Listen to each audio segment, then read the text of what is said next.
മുംബൈയിലെ ഗതാഗത കുരുക്കിന് പരിഹാരമായി നിർമ്മിച്ച കോസ്റ്റൽ റോഡ് പ്രോജക്ടിന്റെ ആദ്യഘട്ടം ഇന്ന് ഉദ്ഘാടനം ചെയ്യും.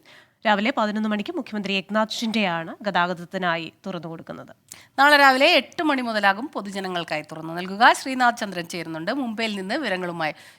Sreenath, good morning. ശ്രീനാഥ്, ഈ മുംബൈയിലെ ഗതാഗത കുരുക്ക് അതിനെക്കുറിച്ച് പ്രത്യേകിച്ച് പറയേണ്ടതില്ല. എവിടെ ചെന്നാലും ഇനി വലിയ ഗതാഗത കുരുക്കുണ്ടെങ്കിൽ അത് മുംബൈയിലെ പോലെ എന്നാണ് പറയുക.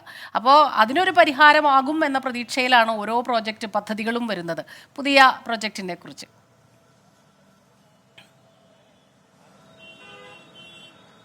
Good morning.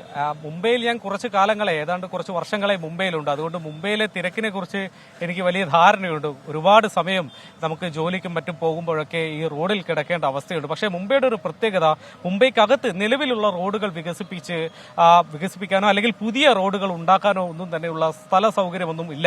അങ്ങനെയുള്ള ഒരു സാഹചര്യത്തിലാണ് കോസ്റ്റൽ റോഡ് എന്ന ഒരു പ്രൊജക്ടിലേക്ക് സർക്കാർ എത്തുന്നത്. കടൽ വഴി തീരത്തോട് ചേർന്നുകൊണ്ട് കടലിലൂടെ ഏതാണ്ട് 30 കിലോമീറ്റർ ദൂരത്തിൽ ഒരു റോഡ് പണിയുന്നു. അതിന്റെ ആദ്യഘട്ടമാണ് 10.5 കിലോമീറ്ററാണ് ഇതിപ്പോൾ ഉദ്ഘാടനം ചെയ്യാൻ പോകുന്നത്. ഞാനിപ്പോൾ ഉള്ളത് ഹാജി അലി ദർഗ, നമുക്കറിയാം പ്രശസ്തമായ ഹാജി അലി ദർഗ, അതിനടുത്തുള്ള ഈ പാലത്തിലേക്കുള്ള ഈ റോഡിലേക്കുള്ള എൻട്രി പോയിന്റിലാണ്. ഇതുവഴിയാണ് രാവിലെ ഇപ്പോൾ 11 മണിയോടെ മുഖ്യമന്ത്രി ഏക്നാഥ് ഷിൻഡെ അദ്ദേഹത്തിന്റെ വാഹനവുമായി എത്തുക. അത് കടന്നു പോകുന്നതോടെ ഉദ്ഘാടന പരിപാടികളാകും.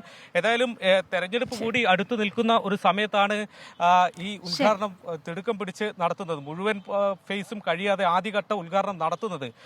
ഒരു ടോൾ സംവിധാനം ഒന്നും തന്നെ നിലവിൽ ഈ ആദ്യഘട്ടത്തിൽ ഉണ്ടാവില്ല എന്ന് അറിയിച്ചത് ഒരു ജനകീയ പ്രഖ്യാപനമാണ്.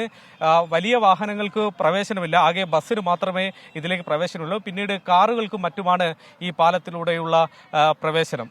ഇതാ